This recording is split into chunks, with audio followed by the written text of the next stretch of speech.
The battlefield stretched across the crystalline plains of Sector 9 like a graveyard of titans. Shattered hulls of warships jutted from the ground at impossible angles, their metal skeletons twisted and blackened by plasma fire. The air shimmered with residual heat from weapons that had torn the sky apart hours before.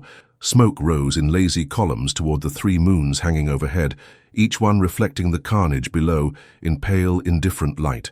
Rix dragged himself through the wreckage, his claws scraping against scorched earth. Every movement sent fresh waves of agony through his emaciated body. His scales, which should have gleamed like polished obsidian, were dull and flaking, marred by scars and malnutrition. His wings hung limp at his sides, the membranes torn in so many places they resembled tattered flags. He was barely 20 feet from snout to tail, pathetically small for a dragon, even a young one. The other dragons had made that abundantly clear before they abandoned him. Runt. That was what Cormath had called him, the word dripping with contempt as the great crimson worm had spread his wings wide, blocking out the sun. You shame our kind with your weakness. You cannot hunt. You cannot fly properly. You bring dishonor to the flame. The Council of Elders had agreed. In the ancient way of their people, the verdict was absolute. Exile. No dragon would share their kill with him. No roost would shelter him. He was cast out to survive alone or die trying, as was proper for one so defective. That had been 3 months ago. Rix had been dying slowly ever since. His stomach cramped with hunger so intense it felt like teeth gnawing at his insides. He had not eaten in 6 days. The small rodent-like creatures that burrowed in the rocks had learned to avoid him. His hunting was clumsy, his pounces too slow, his fire too weak to flush them from their holes. He could barely produce more than a sputter of flame now, just enough to briefly warm his own shivering body at night. But the battlefield called to him with the scent of death, and death meant carrion. He was not proud anymore. Pride had starved out of him weeks ago. He limped past the carcass of a Thexian shock trooper, its chitinous armor cracked open like an egg, already picked clean by scavengers. He moved on, nose to the ground, following the metallic tang of spilled blood. Around him, the debris field stretched for miles. This had been a major engagement between the Valkar Dominion and the United Terran Defense Fleet. Judging by the wreckage, both sides had taken catastrophic losses. Rix did not care about galactic politics. He cared about survival. A sound made him freeze. Voices, harsh, clicking syllables carried on the wind. He dropped low, pressing his belly to the ground, and peered around the shattered wing of a fighter craft. 3 figures moved through the wreckage about 100 yards away. Scavengers, judging by their mismatched armor and the heavy packs on their backs. They were Kresh, insectoid opportunists who followed war fleets like flies on rotting meat, stripping valuable technology from the dead before anyone could stop them. Each stood about 7 feet tall, their 4 arms ending in serrated claws, perfect for prying open hull plating. Their compound eyes glittered with greed. Rix watched them disappear into the cargo hold of a downed transport. His heart sank. If scavengers were already here, anything valuable would be gone soon, including food. He forced himself to move, circling wide around their position. His legs trembled with exhaustion. Each breath felt like dragging broken glass through his lungs, but he had to keep searching. Starvation was not a quick death for dragons. It was slow, agonizing, a dimming of the inner fire until nothing remained but cold ash. That was when he smelled it. Blood, fresh blood, and something else. Something that made the primitive, predatory part of his brain suddenly alert. The scent was strange, alien, powerful. It carried an undertone of ozone and something metallic, almost electrical. Valkar. His mind recoiled even as his body moved toward the smell. Valkars were among the most feared warriors in known space. They were giants, most standing between 9 and 12 feet tall, with strength that could bend steel and reflexes enhanced by generations of genetic engineering. Their empire had conquered dozens of star systems through pure military might. They did not take prisoners. They did not show mercy. They were the hammer of the Dominion, and everything that stood before them was a nail. Every instinct told Rix to run. A living Valkar would kill him without hesitation. Even a dead one might have automated defenses or companion drones nearby. But the smell of blood was intoxicating, rich, thick, abundant. His stomach overrode his fear. He crept forward, keeping to the shadows of the wreckage. The scent led him to a crater blown into the crystalline ground, probably from a direct orbital strike. He approached the edge and looked down, his breath caught. 2 Valkars lay at the bottom of the crater, partially buried in rubble. But these were unlike any Valkars he had ever seen. They were enormous, easily 11 feet tall, with powerfully built frames that spoke of brutal combat training. Their skin was a deep cobalt blue, marked with bioluminescent tattoos that still flickered weakly across their arms and necks, signs of their elite warrior caste. Both wore the remnants of advanced battle armor, though much of it had been torn away by the explosion that had nearly killed them, and they were identical. Perfect twins down to the pattern of scars on their faces. Rix's eyes widened as he took in the extent of their injuries. The one on the left had a massive piece of shrapnel embedded in her side, just below the ribcage. Dark blue blood had pooled beneath her, soaking into the ground. Her breathing was shallow, labored. The one on the right had suffered severe burns across her back and shoulder, the flesh blackened and weeping. Her leg was twisted at an unnatural angle. They were dying, slowly but surely, and they were alone. Rick stared at them, his mind racing. This was impossible fortune. Fresh meat, enough to sustain him for weeks if he was careful. Valkar flesh was dense, rich in nutrients. He could feed, regain his strength, perhaps even manage to fly again if he rested and ate enough. All he had to do was wait for them to die. They were too injured to fight back. He was safe. He started to climb down into the crater, his claws finding purchase on the loose stone. Halfway down, the Valkar on the right stirred. Her eyes opened, brilliant amber like molten gold. They fixed on him with startling clarity despite her injuries. For a long moment, neither moved. Then she laughed. It was a bitter, broken sound, wet with pain. "A dragon!" she rasped in galactic common, her voice thick with derision. "A pathetic little worm of a dragon. Come to pick our bones before we are even cold?" The other twins' eyes opened as well. Identical amber, identical contempt. "Look at it, Kera," she whispered. "It is so small, so weak, I think I could kill it with my bare hands, even like this." "Try, Zara," Kera replied, and there was genuine cruelty in her smile. "I would enjoy watching something bleed before I do." Rix froze, fear spiking through him, but as he looked at them more carefully, he saw the truth. They could barely move. The one called Zara had tried to lift her arm, but it fell back limply. Blood bubbled at the corner of Kera's mouth when she tried to speak again. They were bluffing, trying to scare him away with bravado. It would not work. He was too hungry, too desperate. He descended the rest of the way into the crater and approached cautiously, ready to dart back if either of them moved. Up close, they were even more imposing. Their muscles were like coiled steel cables beneath their skin, and even dying, they radiated a kind of terrible power. These were warriors who had torn through enemy lines, who had stood against armies, and now they lay helpless before a creature they considered vermin. "Do it," Zara hissed, her eyes burning into him. "Eat us if you can, little worm, but know this. Our people will hunt you, they will track you across the stars and tear you apart for defiling our corpses." Rick stopped. Something in her voice made him hesitate. Not the threat. That was meaningless. The Valkar Dominion would not waste resources hunting one insignificant dragon. No, it was something else. Something beneath the anger and the pride. Fear. Not of him. Not of death. It was deeper than that, older. It was the fear of dying alone, forgotten, discarded like trash on a battlefield far from home. The fear of being nothing more than meat for scavengers. He knew that fear. He lived with it every single day. Rix turned his head, scanning the crater walls. His keen hearing picked up sounds in the distance. More voices, more scavengers. The Kresh would sweep this area soon. When they found the twins, they would strip their armor, their weapons, their augmented organs. Valkar bio-implants, sold for fortunes on the black market. The twins would be carved apart while still breathing, conscious but unable to stop it. That was how scavengers worked. They did not waste time waiting for death. Rix looked back at the twins. Zara glared at him with such hatred it was almost tangible.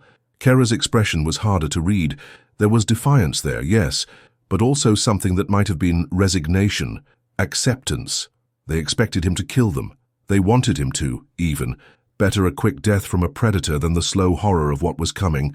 He should give them that mercy. Then feed. That would be the smart thing, the logical thing, the dragon thing. But as Rick stood there staring at these two broken warriors who had called him a worm, who had mocked him even as they lay dying, he thought about Kormath, about the council, about every dragon who had looked at him and seen only weakness, only failure, only something to be discarded. He thought about being alone, and he made a choice that defied every instinct, every lesson, every rule of survival he had ever learned.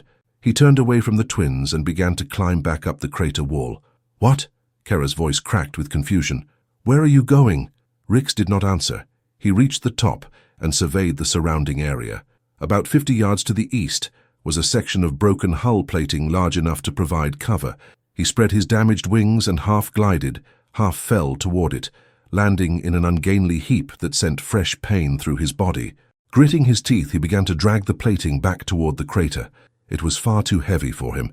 A healthy dragon could have managed it easily, but in his weakened state it felt like trying to move a mountain. His claws scraped furrows in the ground. His muscles screamed. His vision blurred with the effort, but he kept going. Below, in the crater, he heard Zara's voice. "Sister, the creature, what is it doing?" "I do not know." Rix pulled the plating to the crater's edge, and with the last of his strength tipped it over. It slid down the slope with a grinding shriek of metal on stone and came to rest at an angle, creating a makeshift shelter over the twins. It would not hide them completely, but it would obscure them from casual observation. Scavengers looking for easy pickings might pass right by. He collapsed at the top of the crater, gasping, his body shaking. The hunger was worse now, intensified by the exertion. His stomach cramped so hard he nearly vomited, though there was nothing in him to bring up. From below, silence. Then, "Why?" Kara's voice was barely a whisper. "Why would you do that?" Rix forced himself to stand. He could still hear the scavengers in the distance, their clicking voices growing louder. They were coming this way. He had bought the twins some time, but not much. If he left now, he could still escape, still search for food elsewhere. Instead, he slid down into the crater and positioned himself between the makeshift shelter and the entrance. His body was pathetic protection, he knew that, but it was all he had to offer. "You are insane," Zara said, and for the first time the mockery was gone from her voice. "We are Valkar. You are nothing, less than nothing. Why would you help us?" Rix settled onto his haunches, facing outward, watching for danger. He did not have the energy to explain. Even if he could have found the words in galactic common, how could he make them understand? They were warriors, conquerors, the elite of a vast empire. They had never known what it meant to be discarded, to be deemed unworthy of even basic compassion. But maybe they would learn. Maybe in their final hours they would understand what it meant when someone chose kindness over cruelty, even when it made no sense, even when it cost everything. "Because," Rix finally managed, his voice a rough growl he rarely used, "no one should die alone, not even you." The twins fell silent.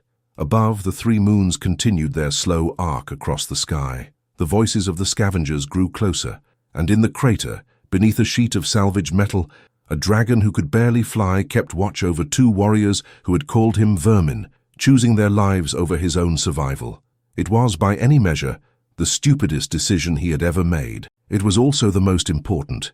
The hours that followed were the longest of Rix's life. He remained at his post, body tense, ears swiveling to catch every sound across the battlefield. The pain of hunger had evolved beyond mere discomfort into something that consumed his every thought. His vision would periodically blur, forcing him to blink hard to clear it. His legs trembled constantly now, and he had to lock his joints just to remain upright. Behind him, beneath the sheltering metal, he could hear the twins' labored breathing. Neither had spoken since his declaration. He wondered if they had lost consciousness, or if they were simply too stunned by his actions to respond. Perhaps they thought this was some elaborate torture, that he would guard them from scavengers only to devour them himself once they were too weak to even curse him. The thought made him want to laugh, but he had no energy for it. The Kresh scavengers passed within 30 yards of the crater. Rix pressed himself flat against the ground, willing his already dull scales to blend with the scorched earth. His heart hammered so hard he was certain they would hear it. Through the twisted wreckage, he watched their insectoid forms move in efficient patterns, scanning for valuable salvage with handheld devices that chirped and beeped. One of them paused, mandibles clicking thoughtfully. Its compound eyes swept across the area where Rix hid. Rix held his breath. He had no strength to fight. If they found him, found the twins, it was over. The Kresh would butcher all three of them without hesitation. After an eternity, the scavenger rejoined its companions. They moved on, their attention captured by a mostly intact weapons pod jutting from a crashed frigate. Their excited chittering faded into the distance.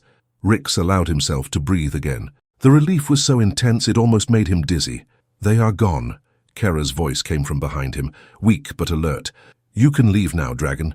You have done whatever strange thing you thought you were doing. We will die regardless.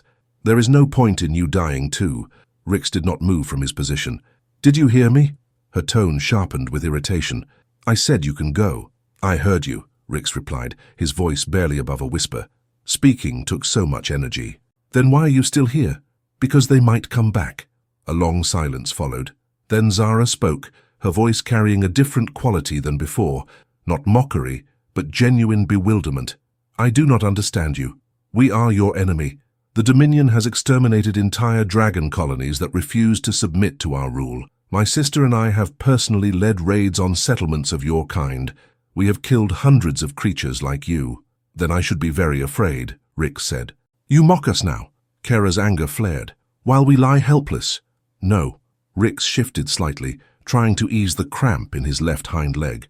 "I am just too tired to be afraid anymore. Too tired to hate.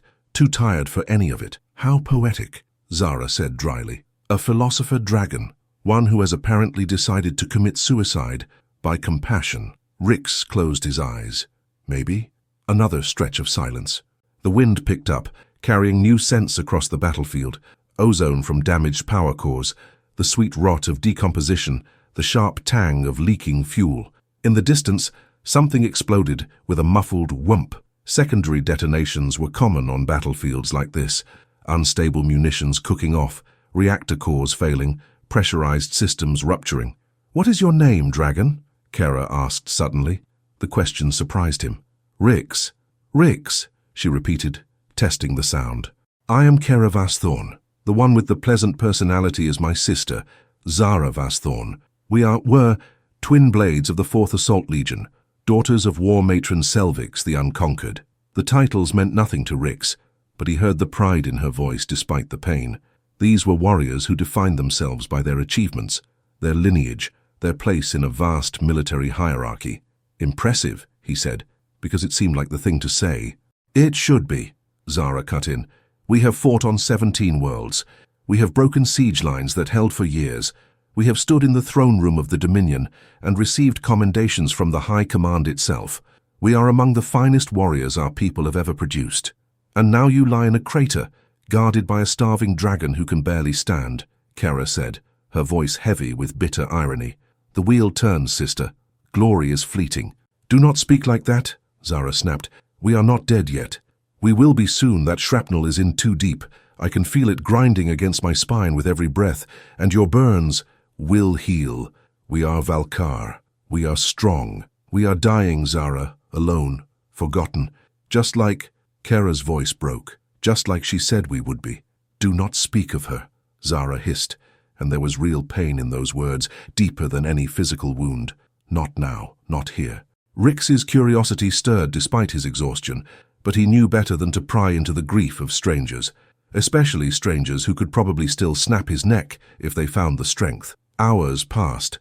The suns, there were two in this system, one yellow and one orange, crept toward the horizon in tandem, painting the sky in shades of copper and blood.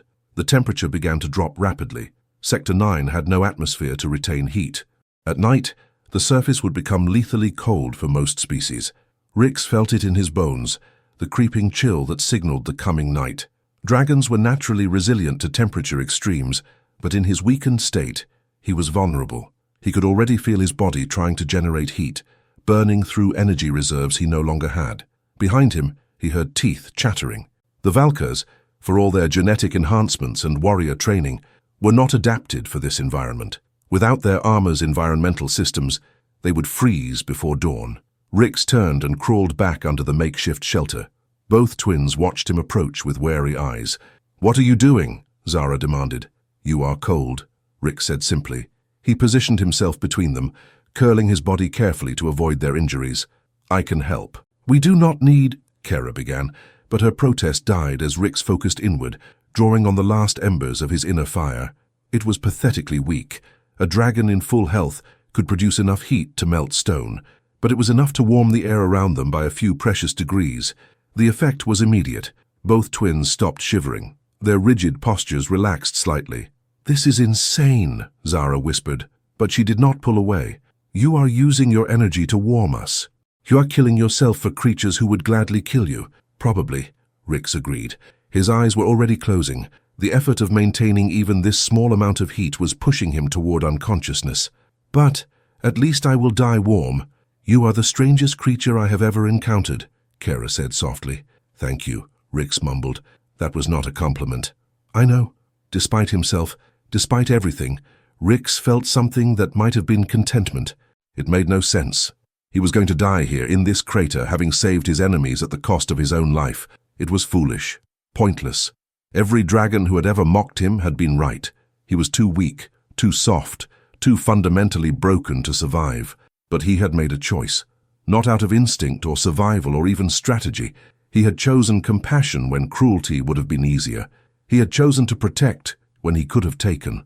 He had chosen to give warmth when he had nothing left to give. And somehow that felt like winning. "Rix," Kara's voice pulled him back from the edge of sleep. "Why were you alone out here? Where is your colony, your clan?" "Gone," he said. "They exiled me. I was too small, too weak. I brought shame to the flame." "Fools," Zara said with surprising vehemence. "Strength is not just measured in size. Any idiot with eyes can see that." Rix's eyes opened in surprise. "You called me a worm earlier." "I was trying to scare you away," Zara admitted. "It seemed like the smart thing to do. Clearly it did not work. You are either incredibly brave or incredibly stupid." "Probably both," Kara said, and there was something almost warm in her voice. "Rix, look at me." He turned his head, meeting her amber gaze. Up close he could see the network of scars on her face, the evidence of countless battles. But there was something else there too, something he had not noticed before. Behind the warrior's mask, behind the pride and the defiance, there was exhaustion, the kind that came from years of fighting, of being nothing more than a weapon for people who saw you as disposable. "My sister and I," Kara said slowly, "we were bred for war, literally. Our genetic line was engineered for maximum combat efficiency. We were taken from our mother at birth and raised in the warrior creches. We have never known peace. We have never known rest. Every moment of our lives has been training, fighting, killing, conquering. We are machines of violence wrapped in flesh. The perfect soldiers," Zara added bitterly. "That is what War Matron Selvix told us, that we were her masterpieces, that we would bring glory to the Dominion until the day we fell in battle. And that day has come," Kara continued. "We fell, we failed, and do you know what happened? Our legion left us. They retreated from the system 12 hours ago. They did not search for survivors. They did not send rescue teams. They simply left, because wounded warriors have no value. Broken tools get discarded." Rix understood then, the grief in their voices, the bitter acceptance. They were not mourning their own deaths. They were mourning the truth they had been forced to confront, that they had never mattered beyond their utility, that all their achievements, all their glory, had been nothing more than performance for people who would abandon them the moment they could no longer serve. They had been discarded, just like him. "I am sorry," Rix said quietly. "Why?" Zara's laugh was sharp. "You owe us nothing, less than nothing."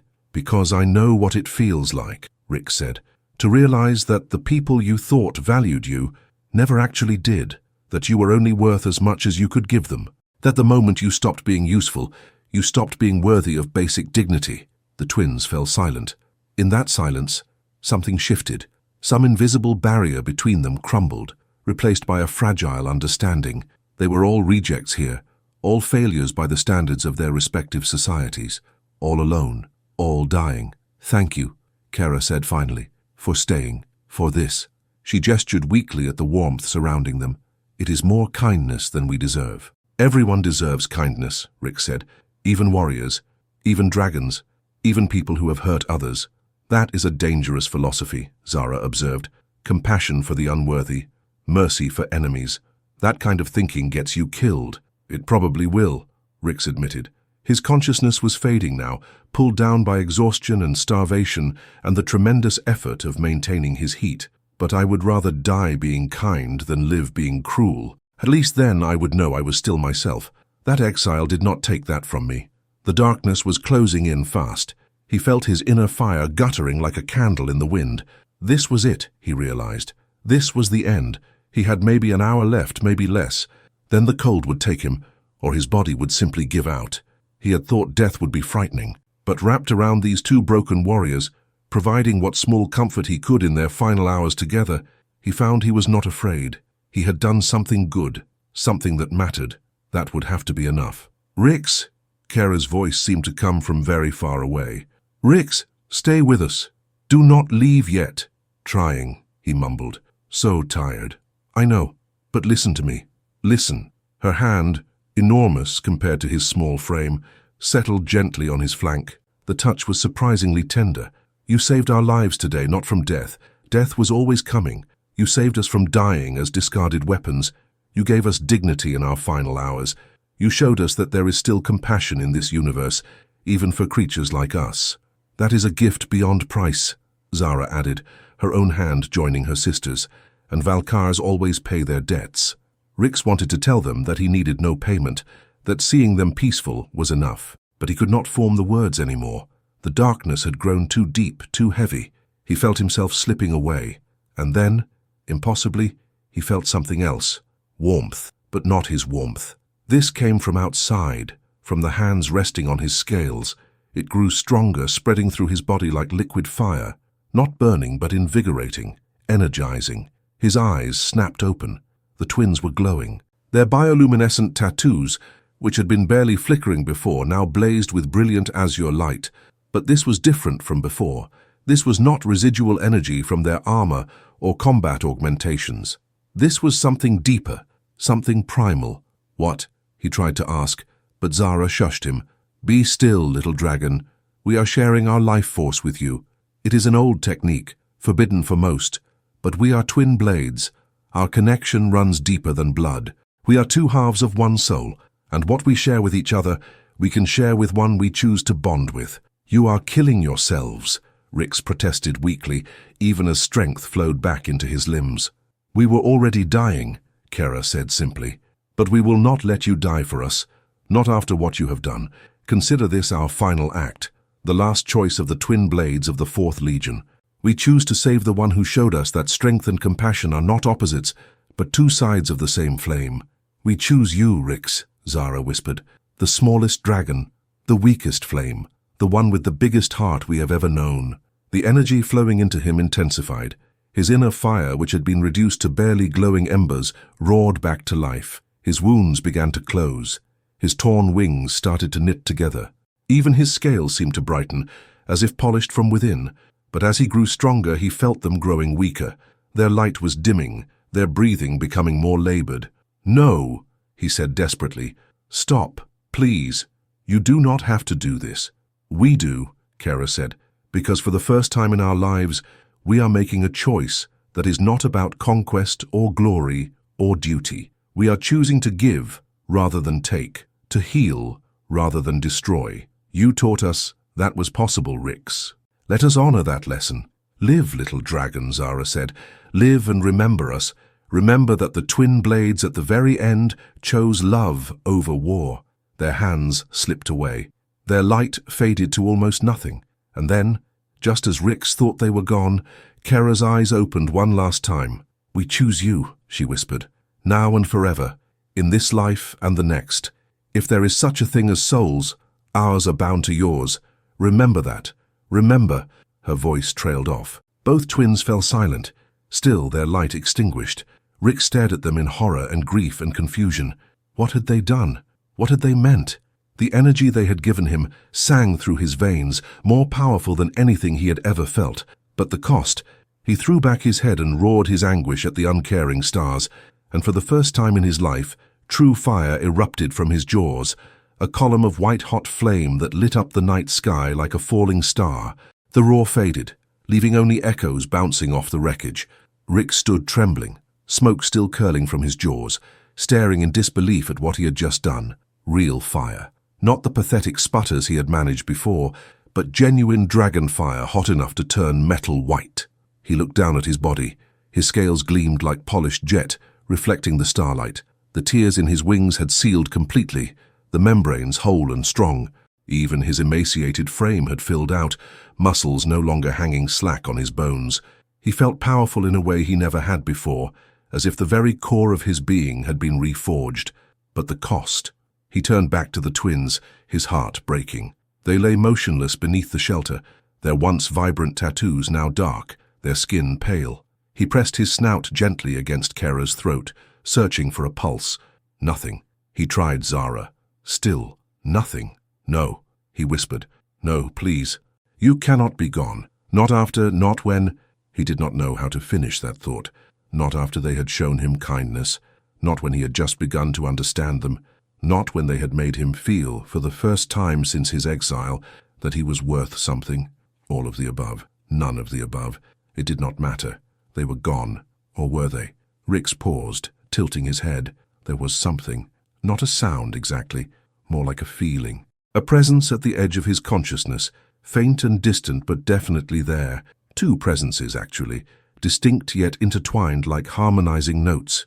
He closed his eyes and focused inward, following the sensation. And there they were. It was impossible to describe in words. He could feel them, sense them, as clearly as he felt his own heartbeat. Kara was there, her presence sharp and focused, like a blade. Zara was beside her, warmer and more fluid, like fire. They were unconscious, suspended in some liminal space between life and death.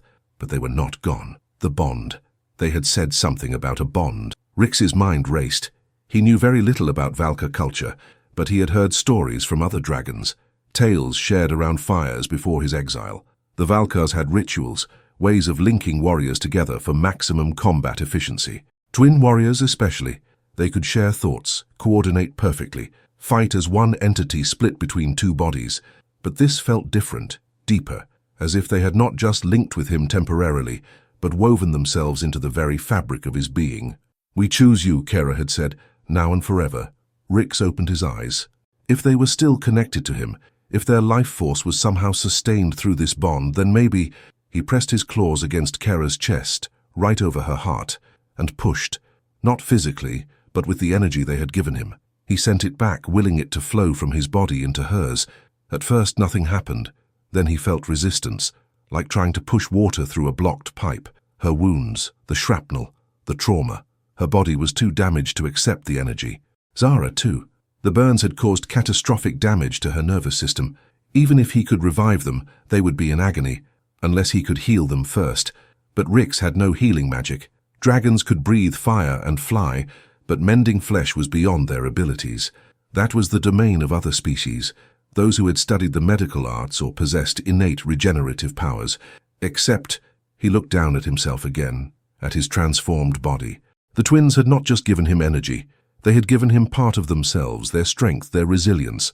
And Valkars were engineered for survival, with accelerated healing factors that could recover from injuries that would kill most other species. Did that mean he now carried that gift too? There was only one way to find out.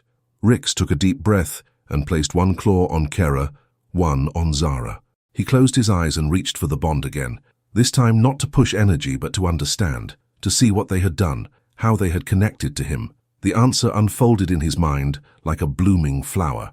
The life force technique was ancient, predating the Valkar dominion itself. It came from a time when their people were fewer, more connected, when survival meant sharing everything: food, warmth, strength, even the spark of life itself. Twin blades could perform it, because their souls were already joined, already in harmony. By extending that bond to him, they had made him part of their soul link, a trinity instead of a pair, which meant he could access everything they could, their combat training, their knowledge, their biological gifts, and they could access his. It was a complete merging, intimate beyond anything he had imagined possible. It also meant that if he failed, if they truly died, part of him would die with them. The bond would tear itself apart, and the trauma would likely destroy his mind. No pressure. Rix focused harder, diving deeper into the connection. He could feel their bodies now as if they were extensions of his own. Kara's shrapnel wound was catastrophic, but not immediately fatal if he could stop the bleeding. Zara's burns were worse. The damage went all the way to the bone in some places, but Valkar's had redundant systems, backup organs. She could survive if he could stabilize her. He drew on the healing knowledge buried in their genetic memory, instincts bred into them over generations. His own dragon physiology added to it, providing raw regenerative power. The combination was unprecedented, a fusion of two species' strengths. He poured energy into Kara first. Not all at once, but in careful, controlled pulses. He felt his power flow through the bond, guided by instincts that were not quite his own. It found the torn blood vessels and knit them back together. It wrapped around the shrapnel, encasing it in scar tissue to prevent further damage. He could not remove the foreign object, not without proper tools, but he could seal around it, make it stable. Her heart fluttered, once, twice, then settled into a weak but steady rhythm. Rix allowed himself a moment of relief before turning to Zara. Her injuries were more diffuse, harder to target. He had to work systematically, starting with her spine where the burns had compromised the neural pathways. This was delicate work, requiring precision he did not know he possessed. But Kera's tactical mind was there in the bond, guiding him, showing him what to do. Bit by bit, he repaired the damage, reconnected nerves, restored blood flow, encouraged new tissue growth. It was exhausting work, draining him rapidly, but he pushed on. He had not saved them just to lose them now. Finally, after what felt like hours, but was probably only minutes, Zara's heart restarted. Her breathing resumed, shallow, but present. Rix collapsed between them, panting heavily. He had done it. They were alive. Barely, but alive. He could still feel them in his mind, closer now. Their unconsciousness was lighter, more like natural sleep than the void of death. They were dreaming, he realized. He could not see the dreams clearly, but he caught impressions, flashes of memory, emotion, sensation. A stern female figure with elaborate ceremonial armor. Their mother, the war matron, her voice cold as she told two young girls that love was weakness, that attachment was vulnerability, that they must harden their hearts or die young. Training chambers where they were pushed beyond exhaustion, beyond pain, beyond the limits of sanity. They had each other, though. In those darkest moments, they always had each other.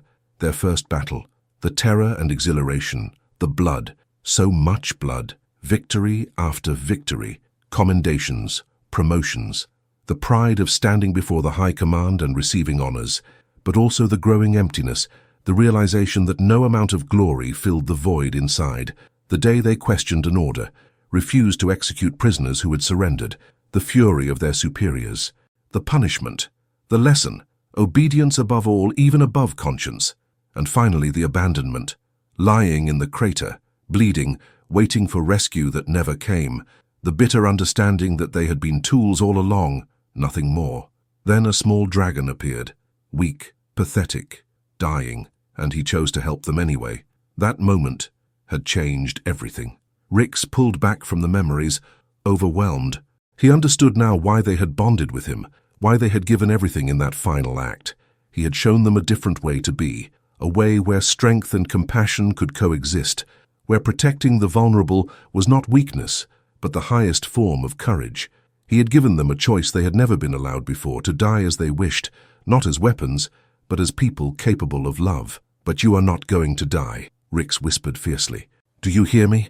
I did not go through all of this just to let you slip away. You are going to live, we are going to live. Together." He settled down between them, careful not to disturb their injuries, and wrapped his wings around them both. The gesture was protective, possessive even. These were his now, his to guard, his to care for. The thought should have terrified him. What did he know about caring for anyone, let alone two elite Valkar warriors? But the bond pulsed with certainty. This was right. This was meant to be. He did not understand it. He did not need to. He simply accepted it. As the night deepened, Rix kept watch. His enhanced senses were on high alert, scanning for any threat. The battlefield was quieter now. Most of the scavengers had moved on or settled for the night. In the distance, he could still see the glow of small fires where salvage crews were camping, but none were close enough to pose immediate danger. He used the time to explore his new abilities. The strength was obvious. He felt like he could tear through metal with his claws now. His fire was vastly more powerful, hot enough to be a genuine weapon. But there were other things too. His mind felt sharper, processing information faster. Combat tactics and strategies flooded his thoughts, borrowed from the twins' training. He knew how to fight now, really fight. Not just the desperate flailing of a weak dragon, but disciplined, efficient killing techniques. It was intoxicating and disturbing in equal measure. He was still himself, but he was also more. Parts of Kera and Zara lived in him now, informing his thoughts, influencing his instincts. He wondered what they would find when they woke. Would they hate this? Hate him for changing them? for binding them without truly understanding what it meant. The bond pulsed with reassurance, though he could not tell if that was his own hope or something from them. Dawn was still hours away when he felt it. Movement in the bond, consciousness returning. Kara was waking first, her awareness surfacing slowly, cautiously. Rix waited, his heart pounding. This was the moment of truth. Her eyes opened. Those amber eyes, brilliant even in the darkness, they focused on him with startling intensity. For a long moment, neither spoke. Then Kara said, her voice hoarse but steady, "You brought us back." "I had to," Rix said simply. "The bond. I can feel it. Feel you." She paused, clearly analyzing the sensation. This is not supposed to be possible. Twin blades can only bond with each other. The ritual requires soul-deep compatibility, a resonance that exists between siblings who shared a womb. "You are not our kin. You are not even our species." "I know. I cannot explain it." "I can." Zara's voice joined them. Her eyes opened, and she turned her head carefully to look at him. "We were dying. Our souls were unmoored, adrift. You gave us an anchor. Your compassion, your determination to save us. It created a resonance stronger than biology, stronger than species. You proved that bonds are not just about genetics or training. They are about choice. And we chose you," Kara finished. "We chose you and you chose us. That is what makes this possible." Rix felt something hot and unfamiliar building in his chest. "I do not deserve this. I am just—" "Do not," Zara interrupted sharply. "Do not diminish yourself. I can feel your thoughts through the bond, Rix. I know what your clan said about you. What Cormath and the others made you believe. They were wrong. All of them were wrong. You have more strength in your smallest claw than most warriors have in their entire bodies," Kara said. "You faced down death itself and chose compassion. That is not weakness. That is the rarest, most precious form of courage." The hot feeling in Rix's chest grew stronger. He realized with shock that he was about to cry, something he had not done since his exile. "I thought I would die alone," he whispered. "I thought that was all I deserved." "So did we," Kara said softly. "We spent our whole lives being told we were weapons, that our only value was in how efficiently we could kill. And then you showed us something different. You showed us we were wrong." "We are not weapons," Zara said. "We are people. We can choose. We can care. We can love. And we choose to love you," Kara finished. "Our savior, our bondmate, our dragon." The tears came then, hot and unexpected. Rix buried his snout between them, and they wrapped their arms around him despite their injuries. The bond sang between them, a harmony of three souls perfectly aligned. They stayed like that for a long time. Three broken creatures who had found each other in the darkness and chosen to become something new, something whole. "What do we do now?" Rix finally asked. Zara's grin was fierce despite her pain. Now we survive, together, and we show this universe that we are not victims, not discards, not failures. We are the bond of three," Kara said. "Dragon and warriors, weakness and strength, compassion and fury. We are proof that the old ways are not the only ways." "We are family," Rix said, and the word felt right in a way nothing ever had before. "Yes," the twins said in unison, "we are family." Above them, the suns began to rise, painting the devastated battlefield in gold and crimson. It was a new day, a new beginning. And the bond of three would face it together. The first challenge of their new existence became apparent within hours. Food. Rix's transformation had restored his strength, but it had also dramatically increased his metabolism. He was ravenous again, his stomach growling loud enough that Zara commented dryly that it sounded like a malfunctioning reactor core. The twins needed sustenance too. Their healing was accelerated by the bond, but recovery still demanded fuel. "There should be emergency rations in the wreckage," Kara said, attempting to sit up and immediately regretting it. She hissed through her teeth, pressing a hand to her side where the shrapnel was still embedded. "Standard Valkar military protocol. Every transport carries survival supplies in reinforced containers." "Can you walk?" Rix asked, concerned. "Eventually. Not yet." She looked at Zara. "Sister?" Zara tested her burned leg carefully, flexing the muscles. Pain flashed across her face, but she pushed through it. "I can limp, maybe crawl if necessary, but searching the entire battlefield would take days in this condition." "Then I will search," Rix said. "Tell me what to look for." Kara described the containers. Metallic silver cases with orange hazard stripes about 3 feet long, sealed with biometric locks that could be overridden with sufficient force. They would be labeled with Valkar script, which Rix could not read, but the distinctive coloring should make them identifiable. "Be careful," Zara added. "Scavengers will be active during daylight hours, and there may be automated defenses still active in some of the ships. Turrets, security drones, that sort of thing." Rix nodded and spread his wings. The sensation was glorious. They were whole again, strong, responsive. He had not been able to fly properly in months. Now, as he leaped into the air and caught the thermal currents rising from the sun-heated wreckage, he felt like a completely different creature. He was a completely different creature. The bond hummed in the back of his mind, a constant awareness of the twins below. He could feel their concern, their protectiveness, even their quiet awe at watching him fly. It was deeply intimate and slightly overwhelming. From the air, the battlefield looked even more apocalyptic. The engagement had consumed nearly 100 square miles, leaving nothing but devastation. Rix counted at least 40 crashed ships of various sizes, from small fighters to massive frigates.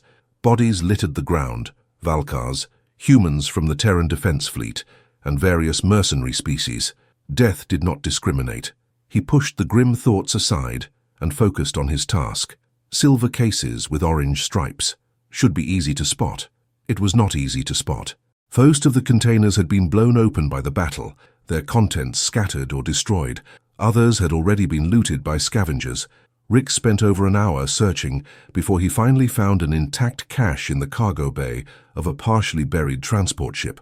He landed carefully on the twisted deck plating and approached the container. It was larger than Kara had described, maybe 6 feet long, and seemed undamaged. He tried to pry it open with his claws, but the seal held firm. "Force it is, then." Rix reared back and brought his claws down with all his enhanced strength. The metal shrieked in protest, then buckled. The biometric locks sparked and died, and the lid popped open. Inside were vacuum-sealed packages of what he assumed were rations, medical supplies in sterile wrapping, and several cylindrical objects that might have been emergency flares or beacons. He grabbed the container by its handle in his jaws and prepared to take off when he heard voices. Not clicking insect speech this time. These were deeper, rougher, guttural. Rix froze and peered over the edge of the cargo bay. 3 figures were approaching the transport, Krogar mercenaries, judging by their reptilian features and heavy battle armor. Each stood over 8 feet tall and carried weapons that looked like they could punch through reinforced steel. "Sensor sweep indicated activity here," one growled in Galactic Common. "Something triggered the security systems. Probably just another scavenger," another replied dismissively. "This sector has been picked clean anyway." "Then we kill the scavenger and take what they found. Waste nothing." They were coming closer. Rix looked around frantically for another exit. The cargo bay was mostly enclosed, with only the entrance the Krogar were approaching. If he tried to fly out, they would see him immediately. And while he felt stronger now, he had no illusions about taking on 3 heavily armed mercenaries in direct combat. Through the bond, he felt the twins' alarm. They had heard the voices too somehow. Kara's tactical mind was already calculating, analyzing. "Hide!" Her voice came through the bond, clear as if she had spoken aloud. "Let them pass. Do not engage, unless you have no choice." Rix did not question how she was speaking directly into his mind. He just obeyed, squeezing behind a stack of crates and pulling the container with him. His black scales blended reasonably well with the shadows. The Krogar entered the cargo bay, their heavy footsteps making the deck plating groan. Rix held absolutely still, barely breathing. He could see them through a gap in the crates, scarred veterans, clearly experienced fighters, the kind who would not hesitate to kill anything that moved. "Empty," the leader announced after a cursory scan. "The sensor glitch was probably from residual system failures. This whole ship is falling apart." "Check the manifests," the second one said. "See if there is anything valuable we missed."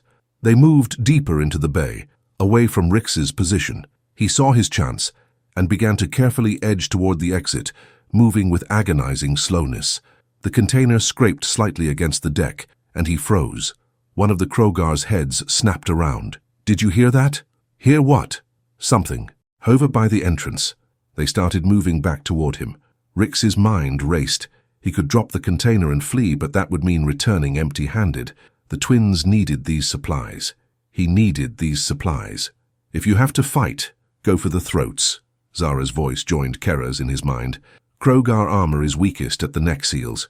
Your fire can punch through if you concentrate it. And do not let them surround you," Kara added. "Stay mobile. Use your size advantage. You are faster and more agile. Rix appreciated the tactical advice, but he really did not want to fight 3 heavily armed mercenaries. Unfortunately, it seemed he would not have a choice. The leader rounded the stack of crates and found himself face to face with a dragon holding a supply container. For a moment, both parties just stared at each other in mutual surprise.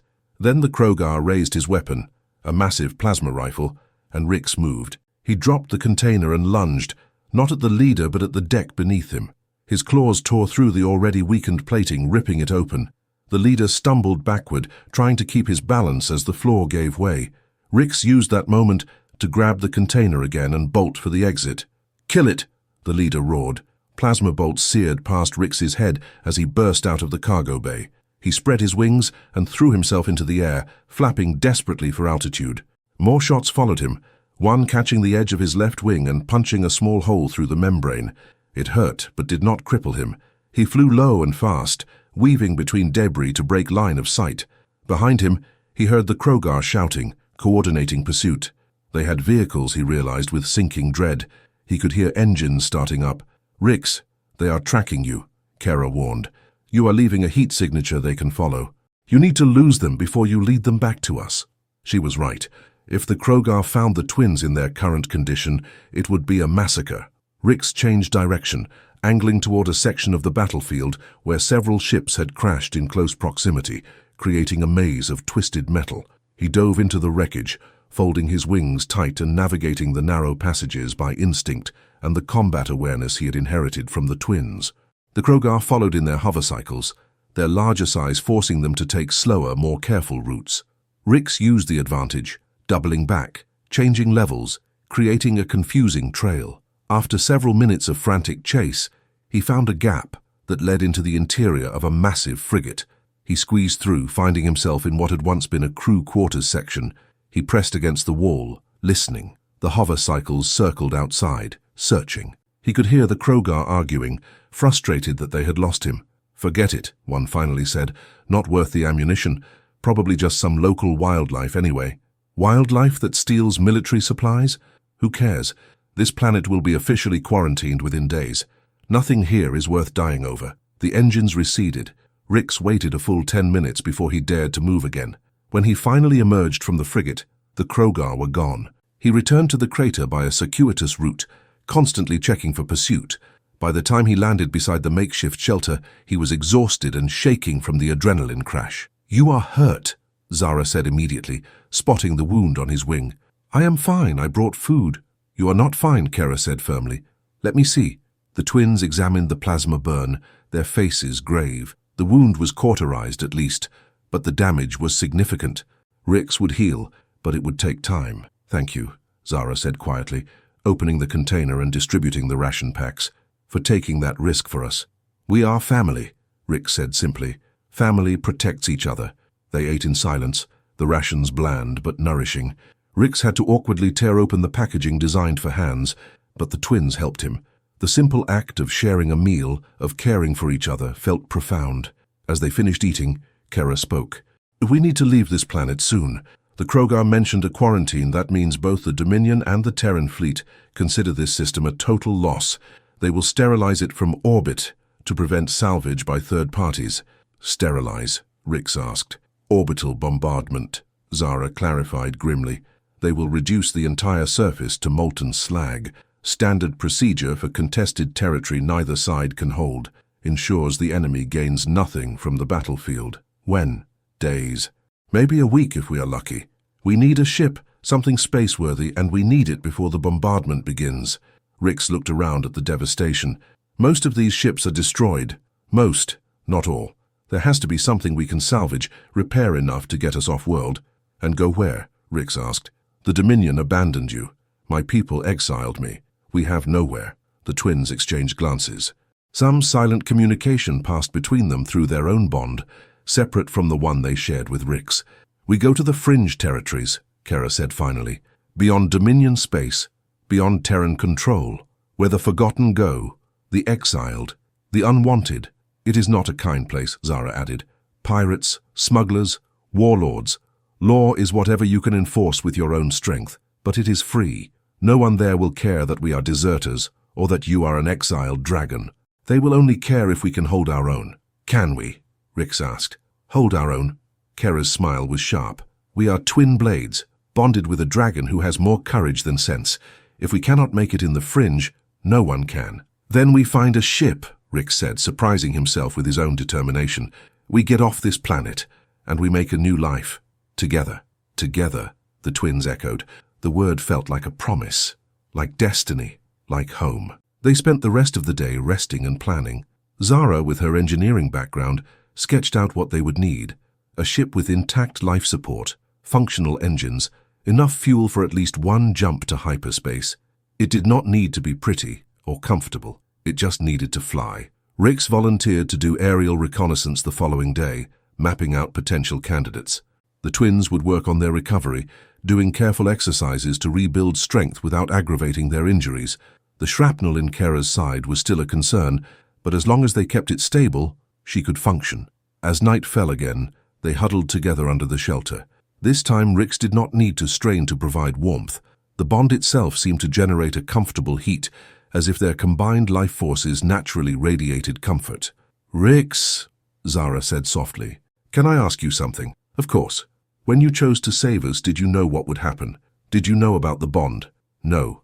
I just knew I could not let you die alone. That makes it even more remarkable, Kera murmured. You gave everything, expecting nothing. No reward, no advantage, just compassion. Is that so strange? In our experience? Yes. We have lived our entire lives in a culture where every action has a calculation behind it. Where kindness is seen as manipulation and sacrifice is seen as weakness. She paused. You have taught us something invaluable, that there is strength in softness, power in care, that the greatest warriors are not always the ones who kill most efficiently. Sometimes, Zara added, the greatest warriors are the ones who choose to save rather than destroy. Rix felt his throat tighten with emotion. You saved me too. You gave me your life force. You bonded with me when you had no reason to.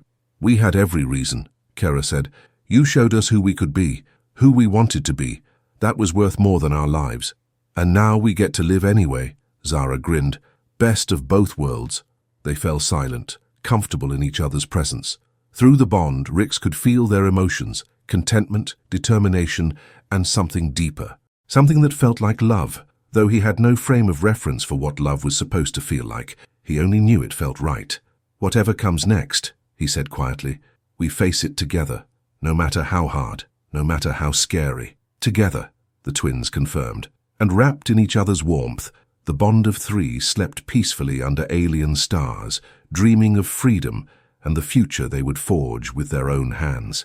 3 days of searching yielded nothing but frustration. Rix had surveyed over 60 crashed vessels, and each one was either too damaged to repair, stripped bare by scavengers, or booby-trapped with security systems that nearly killed him twice. The burns on his scales from an automated defense turret were still healing, adding to his growing collection of scars. The twins were recovering steadily, but progress was slow. Kera could walk now, though she moved with a pronounced limp and had to rest frequently. Zara's burns were healing better than expected, the scarred tissue gradually being replaced by new skin, but her leg remained weak. Neither was in any condition for extended travel. Time was running out. Rix could feel it in the air, a sense of impending doom that made his scales itch. The scavenger presence had increased dramatically, larger operations now, with armed convoys and heavy equipment. They were racing to strip everything of value before the bombardment began. On the 4th day, Rix flew farther than before, pushing into sections of the battlefield he had previously avoided due to unstable terrain. The wreckage here was denser, older, with evidence of multiple engagements layered on top of each other. This area had been contested territory for weeks or months before the final battle. He was about to turn back when something caught his eye. Her ship, half buried in a collapsed canyon, almost completely hidden by debris and the natural rock formations. It was larger than most of the vessels he had investigated, a light cruiser maybe, or a heavy transport. More importantly, it seemed structurally intact. The hull showed damage but no catastrophic breaches. One of the engine pods was missing, but the other 3 were still attached.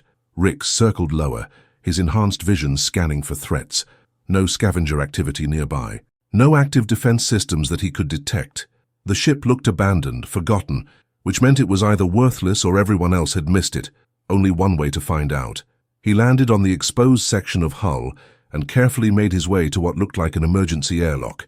The door was sealed, but the control panel beside it still had faint power.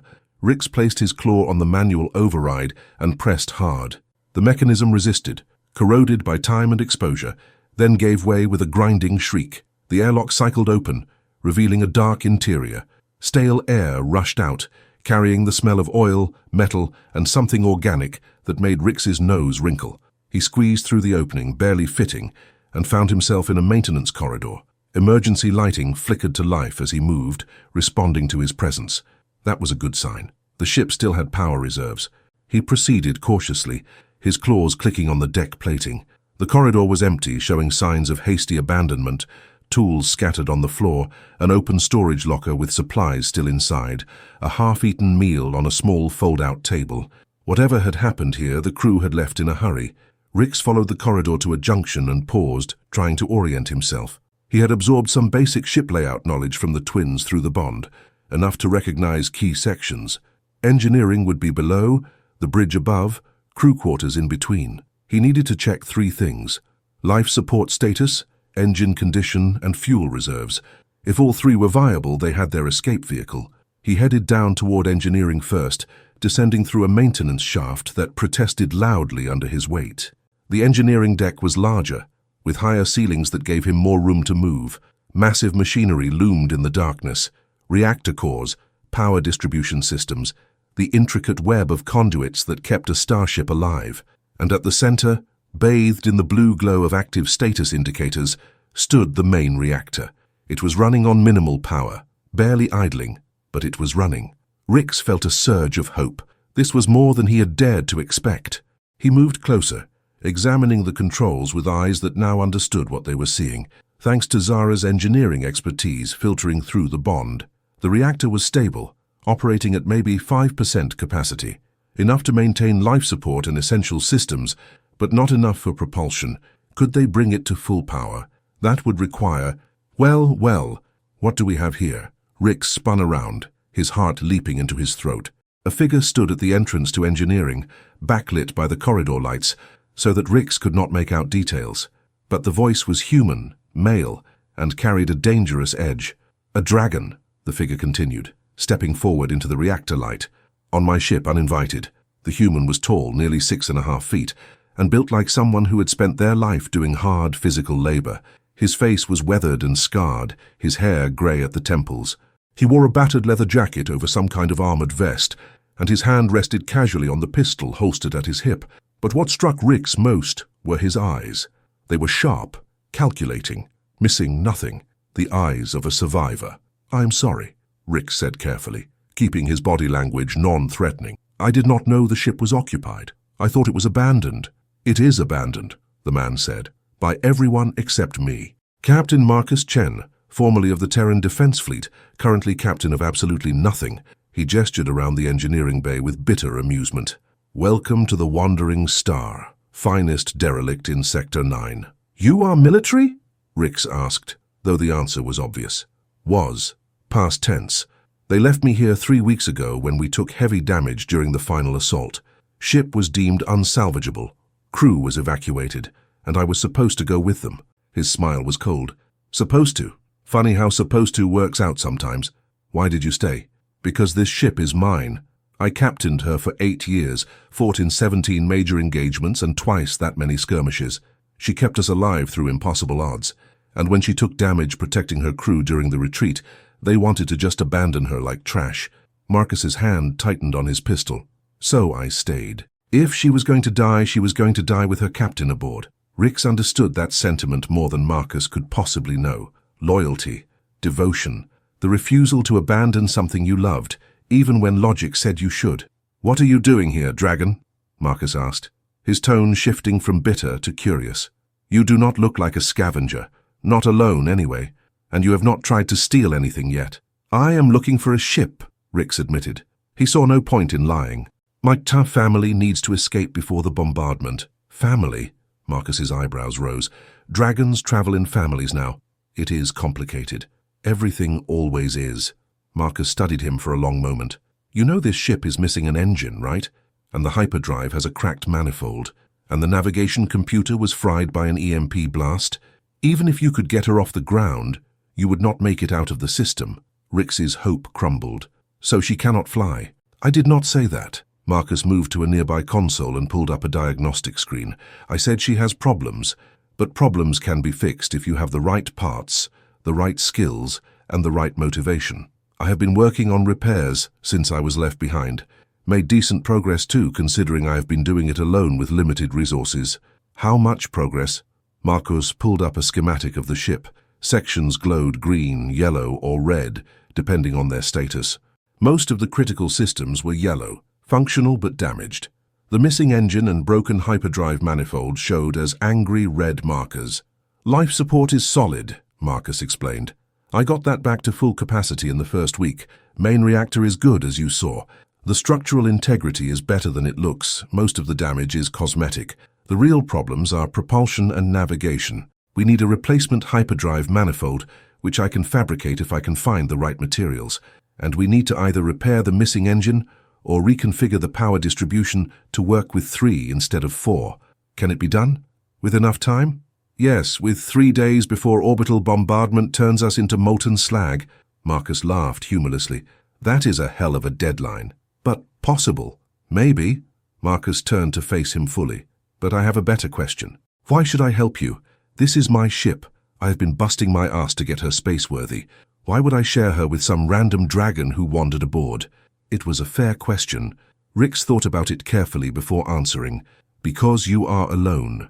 And whatever you feel about your ship, you do not actually want to die here. You want to fly again, to go somewhere that matters. But you cannot do it by yourself. You need help, and you can provide that help. My family can. One of us is a skilled engineer, another is a brilliant tactician, and Rix paused, trying to find the right words. I am good at not giving up. Marcus barked out a surprised laugh. Not giving up. That is your qualification. It is what I have. The human studied him with those sharp eyes, and Rix had the uncomfortable feeling of being dissected, analyzed, measured. Finally, Marcus said, Tell me about this family of yours. The truth. I have a bullshit detector that has kept me alive for 43 years, and it is telling me there is a story here. So Rix told him, not everything. The bond was too intimate, too strange to explain fully, but enough. About being exiled, about finding the twins, about choosing to save them instead of eating them, about the connection they had formed and the choice they had made to become something new. Marcus listened without interrupting, his expression unreadable. When Rix finished, the silence stretched for almost a minute. Then Marcus said, You saved 2 Valkar warriors. Elite ones, by the sound of it. Do you have any idea how insane that is? Valkars do not do gratitude. They do not do bonds with other species. They barely tolerate each other. They are the most arrogant, violent, ruthless bastards in known space. These 2 are different, Rix said firmly. Or they are playing you, using you until they recover, then they will discard you or kill you. No. Rix's voice was absolutely certain. I can feel them. In here. He tapped his chest. They are real. The bond is real. We are family. Marcus stared at him, then shook his head slowly. You are either the bravest creature I have ever met or the most naive. Possibly both. He turned back to the console. Bring them here. Let me meet these Valkar warriors who apparently learned compassion. If they are what you say they are, we will work together. If they are not... He left the threat unfinished, but his hand never left his pistol. Thank you, Rix said. I will bring them. But they are still injured. It will take time. We do not have time. But we will make it work. Marcus pulled up another screen, showing a list of parts and materials. While you are getting them, I need you to do something for me. There is a salvage yard about 6 miles northeast of here. Automated facility, mostly stripped but not completely. I need specific components. He transferred the list to a data pad and handed it to Rix. Can you carry this and read it? Rix looked at the galactic common script, and to his surprise, found he could read it easily. Zara's knowledge again flowing through the bond. Yes, I can read it. Good. Get those parts. Bring your family, and we will see if we can pull off a miracle. Marcus offered his hand, a human gesture Rix recognized from the cultural knowledge in the bond. Partners? Rix carefully placed his claw in the human's hand, mindful of his sharp talons. Partners. They shook, sealing the agreement. As Rix turned to leave, Marcus called after him. Dragon, one more thing. Rix looked back. Your name. You never told me your name. Rix. Rix. Marcus nodded. Welcome aboard the Wandering Star, Rix. Try not to die before we get her flying. I have gotten attached to the idea of not dying alone. Same to you, Captain. Rix left engineering with new purpose. They had a ship. They had a human engineer who was willing to work with them. They had a chance. It was a slim chance, built on desperation and impossible deadlines. But it was more than they had yesterday, and for creatures who had been discarded by everyone else, a slim chance was all they needed. He emerged from the ship into the afternoon light and spread his wings, heading back to the crater where the twins waited. Through the bond, he could feel their curiosity, their hope, their unwavering trust in him. I found our way off this planet, he told them across the distance. Now we just have to survive long enough to take it. Then we will survive, Kara's voice came back, fierce and certain. Because we are bond of three, and we do not give up. Never, Zara added. We fight until the last breath. Rick smiled as he flew, his heart lighter than it had been in days. They were outcasts, yes, broken and battered and running out of time, but they were together, and together they could do anything. The salvage yard was a nightmare of twisted metal and automated defenses. Rix circled overhead, studying the facility with growing unease. The compound sprawled across nearly a square mile, filled with neat rows of deconstructed ship parts, organized by size and type. Robotic arms moved along rails, sorting and cataloging with mechanical efficiency. At the center stood a processing facility, its windows dark but its power core clearly active, indicated by the soft blue glow emanating from vents in the roof. Most concerning were the perimeter turrets, 6 of them that Rix could see, probably more hidden. They tracked slowly back and forth, scanning for unauthorized intruders. This is going to be fun, Rix muttered sarcastically. Through the bond, he felt Zara's analytical mind engage, studying the layout through his eyes. The turrets are automated, her voice came clearly. They will be programmed to target anything that does not broadcast the proper identification codes, but they are also old models, slow response time, predictable sweep patterns. Can I outrun them? Rix asked. If you are fast and smart about it, yes, but you will only get one chance. Once they lock onto you, the entire facility will go into full alert mode. Then I better not miss. Kara's presence joined the discussion. Which parts do you need first? Prioritize the essentials in case you have to retreat. Rix consulted the list Marcus had given him. The hyperdrive manifold was critical, but it would also be the heaviest item. Better to grab smaller components first, and save that for last in case he had to make multiple runs. Power couplings, he decided. Section 7, according to the map. Then the navigation core from Section 3. Manifold last. Good thinking, Kara approved. Go! Rix dove, tucking his wings tight and dropping like a stone. He pulled up at the last moment, skimming over the perimeter fence and angling toward Section 7. The turrets swiveled to track him, their targeting systems powering up with a rising whine. He poured on speed, weaving between the tall stacks of salvaged parts. Plasma bolts stitched the air behind him, always a fraction too slow. The turrets were predictable, just as Zara had said. They calculated where he would be based on his current trajectory, but Rix was constantly changing direction, using the terrain to his advantage. Section 7 appeared ahead, a collection of smaller components arranged on shelving units. Rix landed hard, his claws scrabbling for purchase on the metal grating. He scanned the labels frantically, searching for the specific part numbers Marcus had listed. There, third shelf, behind a housing unit. He grabbed the power couplings in his jaws, 4 cylindrical objects about the size of his forearm, and launched back into the air just as a turret rounded the corner of the shelving unit. The plasma bolt missed him by inches, close enough that he felt the heat wash over his scales. 1 down, 2 to go, he gasped, adrenaline surging through his system. The facility's alarm began to wail, a harsh klaxon that echoed across the compound. The turret's sweep patterns changed, becoming more aggressive, overlapping their fields of fire to create kill zones. Rix, they have adapted, Zara warned. They are learning your patterns. You need to be unpredictable. Easier said than done when you were being shot at. He banked hard left, then immediately reversed right, confusing the targeting computers. Section 3 was on the far side of the compound, which meant crossing open ground. No cover, no protection, just him and his speed against automated weapons designed to kill ships. He took a breath and committed, flying straight and level for 3 seconds to build maximum velocity, then jerking into random evasive maneuvers. The world became a blur of plasma fire and screaming alarms.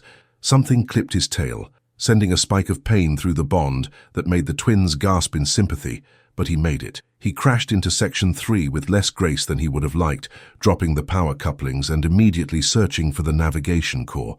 It was larger than he expected, a cube about 2 feet on each side, heavy with complex circuitry. He could carry it, but it would limit his maneuverability significantly. No choice, they needed this. He grabbed the cube and the power couplings together, his jaws straining with the weight, and took off again. This time, the turrets were ready. They had calculated his likely routes and positioned themselves to create crossfire. Rix saw the trap closing and did the only thing he could think of. He flew straight up. The turrets, designed to track horizontal threats, struggled to adjust their elevation quickly enough. By the time they compensated, Rix was above their maximum range, circling to plan his approach to the final target. "You cannot use that tactic again," Kara said. "They will be ready for it now. And you need to get the manifold, which means ground time, exposure." "I know. Want some help?" A new voice cut into the conversation, startling all three of them. "Marcus?" Rix asked, confused. How was the human on their bond communication? "No, it is me," the voice clarified, and Rix realized it was not coming through the bond at all. It was coming through a communicator embedded in his ear, something he had not even noticed until now. When had that... "I put a comm bead on you when you shook my hand," Marcus explained, his tone amused. "Old habit. Never trust anyone completely until they prove themselves, but you have proven yourself, Dragon. You are actually trying to get those parts even though it is insane, so let me help." "How?" "I have been monitoring the facility's systems remotely. I can shut down the turrets for about 30 seconds, enough time for you to grab the manifold and get clear, but I can only do it once. The lockout protocols will adapt after that." "Why would you do that?" Rix asked, circling lower as he spoke. "You barely know us." "Because I have been alone on this ship for 3 weeks, slowly going crazy," Marcus said bluntly. "Because you remind me of why I became a captain in the first place, to protect people, to save lives, not to destroy. Because your story about the twins, as crazy as it sounds, made me remember that there is still good in this universe, and because I really, really do not want to die on this planet." Through the bond, Rix felt the twins' emotions. Surprise, respect, cautious hope. "Do it," Kara said, her voice reaching Marcus through Rix's communicator. "We trust you, Captain Chen, and when we meet, we will prove that trust is not misplaced." "Looking forward to it," Marcus replied. "Rix, the manifold is in Section 12, center of the compound. When I shut down the turrets, you will have 30 seconds. Mark, ready?" "Ready. 3, 2, 1. Mark." The turrets went dark, their tracking lights extinguishing in unison. Rix dove immediately, arrowing towards Section 12 with everything he had. The manifold was exactly where Marcus said it would be, a massive cylindrical component, easily 6 feet long and 3 feet in diameter, mounted on a transport pallet. He crashed into the pallet, nearly dislocating his shoulder, and wrapped his claws around the manifold. It was absurdly heavy, far more than the other components combined. His wings strained as he lifted, struggling to get airborne. 15 seconds. Marcus counted down. Rix's feet left the ground. Barely. He was flying more through sheer determination than aerodynamics, his wings beating desperately to maintain altitude. 10 seconds. He cleared the first row of shelving, gained another few feet of altitude. The perimeter fence was still 100 yards away. 5 seconds. He was not going to make it. He was too heavy, too slow. The turrets would reactivate and tear him apart. Then he felt something surge through the bond. Not just emotional support, but actual physical energy. The twins were sharing their strength with him again, pouring their life force through the connection to give him the power he needed. "No," he tried to protest. "You are still healing. Shut up and fly," Zara snarled, and there was such fierce love in her voice that Rix could not argue. The additional energy blazed through his system. His wings beat harder, faster. He shot forward with renewed strength, clearing the fence just as the turrets reactivated. Plasma fire chased him, but he was already out of range, soaring toward the horizon with his precious cargo. "I have never seen anything like that," Marcus said, awe coloring his voice. "The acceleration you just pulled, that should not be possible." "What are you?" "More than I was," Rix said simply. "Less than I could be, but enough." He flew back to the crater first, needing to see the twins, to make sure they were all right after sharing so much energy. He found them exactly as he expected, exhausted, pale but smiling. "You did it," Kara said, her voice weak but proud. "We did it," Rix corrected, setting down the parts carefully. "I could not have made it without you." "That is what family does," Zara said. "We carry each other. Can you move? We need to get to the ship. Marcus is waiting." "We can move," Kara assured him, though her attempt to stand proved otherwise. Her leg gave out immediately, and she would have fallen if Zara had not caught her. "New plan," Rix said. "You ride on my back, both of you." The twins exchanged glances. "You cannot carry us and the parts," Kara protested. "Watch me." It took some creative arrangement. The twins sat tandem on Rix's back, their arms wrapped around each other for stability. The parts were secured in a makeshift harness Zara rigged from their armor straps. It was awkward, unbalanced, and probably aerodynamically unsound. Rix took off anyway. The flight to the Wandering Star was the most difficult thing he had ever attempted. Every wingbeat was agony, his muscles screaming in protest. The weight distribution kept trying to tip him sideways, forcing constant corrections. Twice he nearly crashed, only staying airborne through pure stubbornness. But through it all he felt the twins' presence in his mind, their encouragement, their absolute faith in him. They did not doubt for a moment that he would succeed. So he did. He landed on the hull of the Wandering Star with all the grace of a falling meteor, skidding across the metal plating and coming to a stop inches from the edge. The twins dismounted carefully, helping each other stand. Marcus appeared at the airlock, staring at them in undisguised shock. His hand went to his pistol instinctively, then stopped as he took in the full scene. A battered dragon, 2 wounded Valka warriors helping each other walk, and a collection of parts that should have been impossible to retrieve. "So," Marcus said after a long moment, "you were not lying, they are real." "We are real," Kara confirmed, her amber eyes meeting his steadily. "And we are grateful for your help, Captain Chen. Without you, Rix would have died retrieving these parts." "We owe you a debt," Zara added. "Valkars pay their debts." "Keep your debts," Marcus said, though his tone was less hostile than before. "Just help me get this ship flying, and we will call it even." He gestured to the airlock. "Come on. Let me get you settled in medical bay first. You both look half dead." "3/4 dead at least," Zara said with dark humor. They moved into the ship, Marcus leading the way through corridors that were clearly maintained with care despite the vessel's age. He had set up a small medical area in what had once been crew quarters, with salvaged equipment and supplies arranged efficiently.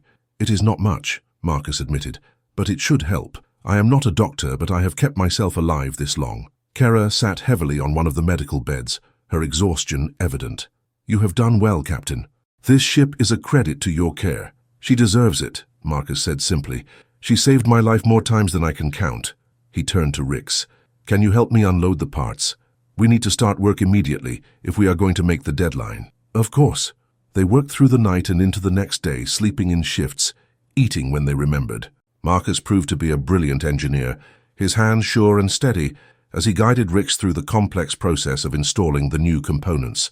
Zara, despite her injuries, insisted on helping, her engineering knowledge complementing Marcus's practical experience perfectly. Kara took on a different role, coordinator and strategist. She monitored scavenger movements, calculated their remaining time, planned escape routes, and kept everyone focused when exhaustion threatened to derail their efforts. The bond made their collaboration seamless.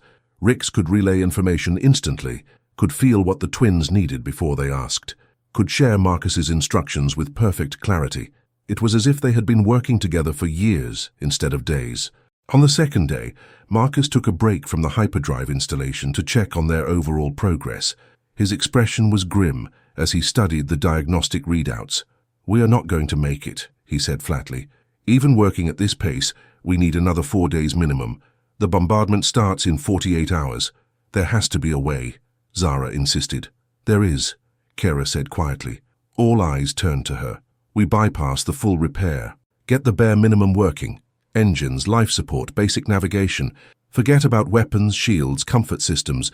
Strip everything non-essential to reduce power requirements. We fly on 3 engines instead of 4. We jump to hyperspace on a jury-rigged manifold that might explode but might not."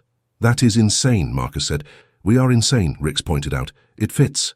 Marcus laughed despite himself. "You know what? You are right. This whole situation is insane. Why not go all in? He pulled up the ship's schematic again, this time looking at it with new eyes. If we gut the aft cargo sections, we can reroute that power to the main drives. If we disable the secondary systems, we free up enough processing power to run navigation without the damaged computer core. And if we are very, very lucky, the manifold will hold together long enough to get us to the nearest inhabited system. How lucky are we talking?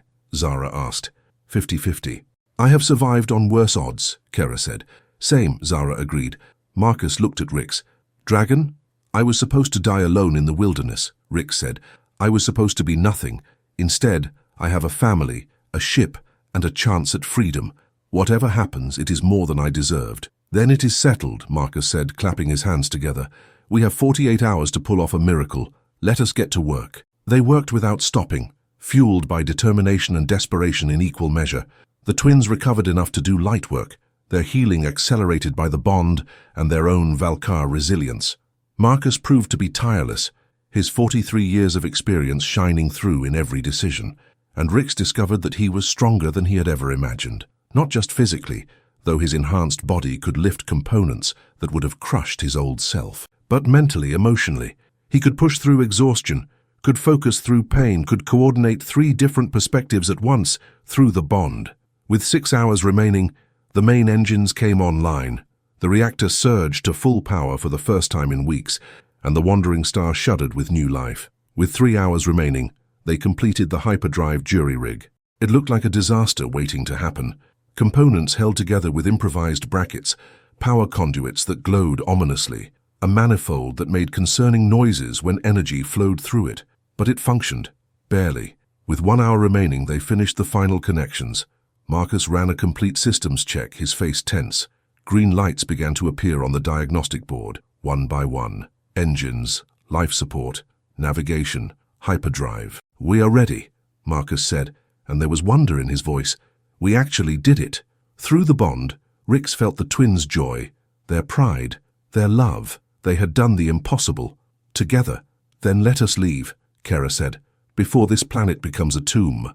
They strapped in, Marcus in the captain's chair, the twins in auxiliary seats, Rix on the deck beside them, and Marcus began the launch sequence. The wandering star lifted off awkwardly, unbalanced with only 3 engines, but she lifted. She rose from the canyon that had been her grave and climbed toward the stars. Below them, the battlefield receded, the wreckage, the death, the place where they had all found each other. Goodbye, Rix whispered. And the bond of 3, plus 1 human captain, flew away from their past toward an uncertain future, together. The orbital bombardment began exactly on schedule. They were barely 10,000 miles from the planet's surface. When the first kinetic strikes hit, through the viewport, they watched massive projectiles streak down from the orbital platforms, moving at speeds that turned them into white-hot meteors. Where they impacted, mushroom clouds of superheated debris rose kilometers into the atmosphere. They are targeting the major crash sites first, Kara observed, her tactical mind analyzing the pattern. Maximum material destruction. They want to ensure nothing of value survives. Marcus pushed the engines harder, the wandering star shuddering with the strain. We need to clear the system perimeter before they notice us. A ship this size, barely functional, we are an easy target if they decide to clean up loose ends. Will they chase us? Rix asked, watching another wave of destruction rain down on the planet that had almost been their tomb. Depends on who is watching the scanners, Marcus said. If it is someone lazy, they will assume we are just another piece of debris. If it is someone thorough, he left the sentence unfinished, but the implication was clear. The ship groaned as Marcus pushed the jury-rigged engines past their recommended limits. Warning indicators flashed across the console, temperature spikes, power fluctuations, structural stress points reaching critical thresholds. How long until we can jump to hyperspace? Zara asked, her engineering eye scanning the readouts with concern. 12 minutes to reach safe jump distance, Marcus replied. 5 minutes after that to charge the hyperdrive, assuming nothing explodes before then. Assuming, Kara repeated dryly. I hate assumptions. Rix felt the tension through the bond, the barely controlled fear that they would be destroyed so close to freedom. He moved closer to the twins, pressing against them for comfort, theirs and his. Their hands found his scales, grounding them all in the physical reality of their connection. We are going to make it, he said quietly. We did not survive everything, just to fail now. Optimism, Zara said, but there was warmth in her voice. Our little dragon, always finding hope in impossible situations. It is not optimism if it is true, Rix countered. 8 minutes to jump distance. The planet was a shrinking sphere behind them, its surface now pockmarked with impact craters that glowed red and orange like infected wounds. Entire sections of the crust were being vaporized, turned to plasma by the sustained bombardment. Incoming transmission, Marcus announced suddenly. Military band, Terran Defense Fleet. Kara's expression hardened. Do not answer. They have no authority over unidentified vessel departing Sector 9. A crisp female voice cut through their speakers. This is TDF Watchkeeper. You are leaving a quarantine zone without authorization. Power down your engines and prepare to be boarded for inspection. Marcus's jaw tightened. If we stop, they will find you two. Valkar warriors on a Terran vessel with no explanation. Best case, they arrest all of us. Worst case, they execute us as enemy combatants, Kara finished. Keep going, Captain. Unidentified vessel, this is your final warning. Comply or we will open fire. They are bluffing, Zara said, studying the scanner data. Their nearest patrol ship is 20 minutes away. By the time they intercept, we will be gone. Unless they are not alone, Kara said quietly. Look at the scanner again. That energy signature, 40,000 miles off our port bow. Zara went pale. A stealth frigate. They were waiting. Marcus cursed creatively. They must have suspected someone might try to salvage from the battlefield, set up a trap to catch them. The stealth ship decloaked, materializing on their sensors like a predator emerging from shadows. It was smaller than the Wandering Star, but far more advanced, bristling with weapons that could reduce them to atoms. Unidentified vessel. Power down immediately, or we will disable your engines. 5 minutes to jump distance, Marcus said tightly. Can we make it? Not if they target our engines, Zara said. And they will. Standard interdiction procedure. Rix felt desperation rising. They were so close. They had overcome so much. To be stopped now by bureaucracy and military protocol was unbearable. What if we surrender? He asked. Tell them the truth? They will not care about the truth, Kara said bitterly. The Dominion and the Terran fleet have been at war for decades. They will see 2 Valkar warriors and assume we are spies or saboteurs. We will disappear into a detention facility and never see freedom again. And I will be court-martialed for desertion, Marcus added, for abandoning my post even though my post abandoned me first. Military justice is not particularly interested in nuance. The stealth frigate was closing rapidly, moving to weapons range. Through the viewport, Rix could see its sleek hull reflecting the glow of the burning planet behind them. There has to be something we can do, he said desperately. Through the bond, he felt the twins thinking, their minds racing through tactical options. None were good. They were outgunned, outmaneuvered, and out of time. Then Zara said, "The debris field." Everyone looked at her. "The planet is throwing massive amounts of debris into orbit from the bombardment," she explained rapidly. "Chunks of rock, vaporized metal, clouds of superheated gas. If we angle back toward it, use it for cover, that is suicide," Marcus interrupted. "The Wandering Star is barely holding together as is. Flying through a debris field like that will tear us apart." "Maybe," Zara agreed, "but it is a chance. Better than surrendering." 3 minutes to jump distance, Marcus said, though his tone made it clear they would never make it. The stealth frigate was already maneuvering to fire. Rix made a decision. "Do it. Go through the debris field. I will protect the ship." "You will what?" Marcus asked. "I can go outside. Use my body to shield the critical areas. I am tougher than the ship's hull, especially now with the bond. I can take impacts that would cripple us." "That is insane," Kara said. "You will be killed." "No, I will not," Rix said with absolute certainty, "because you two will not let me die. The bond works both ways, remember? You can share your strength with me, keep me alive through the worst of it." The twins stared at him, understanding dawning in their eyes. It could work. It was crazy, but it could work. "Unidentified vessel, this is your final—" "Screw your finals," Marcus snarled, cutting off the transmission. He threw the ship into a hard turn, angling back toward the expanding debris field. "Rix, get outside. Twins, do whatever mystical bonding thing you need to do. We are going in." Rix scrambled to the airlock, the twins right behind him. As he prepared to cycle through, Kara grabbed his face in both hands, forcing him to meet her eyes. "You come back to us," she said fiercely. "Do you understand? You do not get to play hero and die. We did not bond with you just to lose you." "I will come back," Rix promised. "I always will."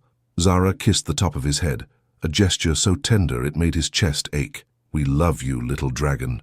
Remember that out there, let it be your shield." Then he was in the airlock, and it was cycling, and the outer door opened to the void of space. The cold hit him like a physical blow, but the bond blazed to life immediately, the twins pouring warmth and life force into him through their connection. He could breathe barely, his dragon physiology adapting to the vacuum, and he could move. He spread himself across the hull, his claws finding purchase on the battered plating. Through the metal, he could feel the ship's vibrations, her groans and protests as Marcus pushed her to the limit. They hit the debris field. The first impacts were small, pebbles and dust that pinged off the hull harmlessly. Then came larger chunks, fragments of shattered ships and pulverized rock moving at orbital velocities. One piece, the size of Rix's head, struck his shoulder with devastating force. Pain exploded through the bond, and he felt the twins gasp in sympathy, but they held firm, channeling more energy to him. Another impact, this one scraping along his side, tearing scales. Another against his wing, nearly ripping the membrane. But each time the bond pulled him back from the edge, knitting his flesh, reinforcing his body with the twins' incredible Valkar resilience. Through the viewport, he caught glimpses of them inside, pressed against the glass, their hands flat on the surface, their eyes glowing with the intensity of the power they were channeling. They looked like they were burning from within, their bioluminescent tattoos blazing so bright it hurt to look at them. The stealth frigate tried to follow, but it was not designed for this kind of extreme maneuvering. A chunk of debris the size of a small car struck its forward sensors, blinding it. Another impact damaged one of its maneuvering thrusters. The captain made the smart choice and broke off pursuit, unwilling to risk a valuable military asset for one decrepit transport. "We are clear!" Marcus's voice came through Rix's communicator, barely audible over the roar of the engines. Jump distance achieved, charging hyperdrive. The makeshift manifold whined as power flooded through it, the sound like tortured metal. Through his contact with the hull, Rix could feel the ship preparing to tear a hole in reality itself, to escape into the dimension where faster-than-light travel was possible. 30 seconds, Marcus counted down. A final impact, this one massive. A section of hull plating torn from some destroyed frigate tumbling end over end. Rix saw it coming but had no time to move, no way to avoid it. He braced himself and took the hit. The world exploded into pain. He felt ribs crack, felt one wing collapse, felt blood filling his mouth. The twins screamed through the bond, their agony mirroring his.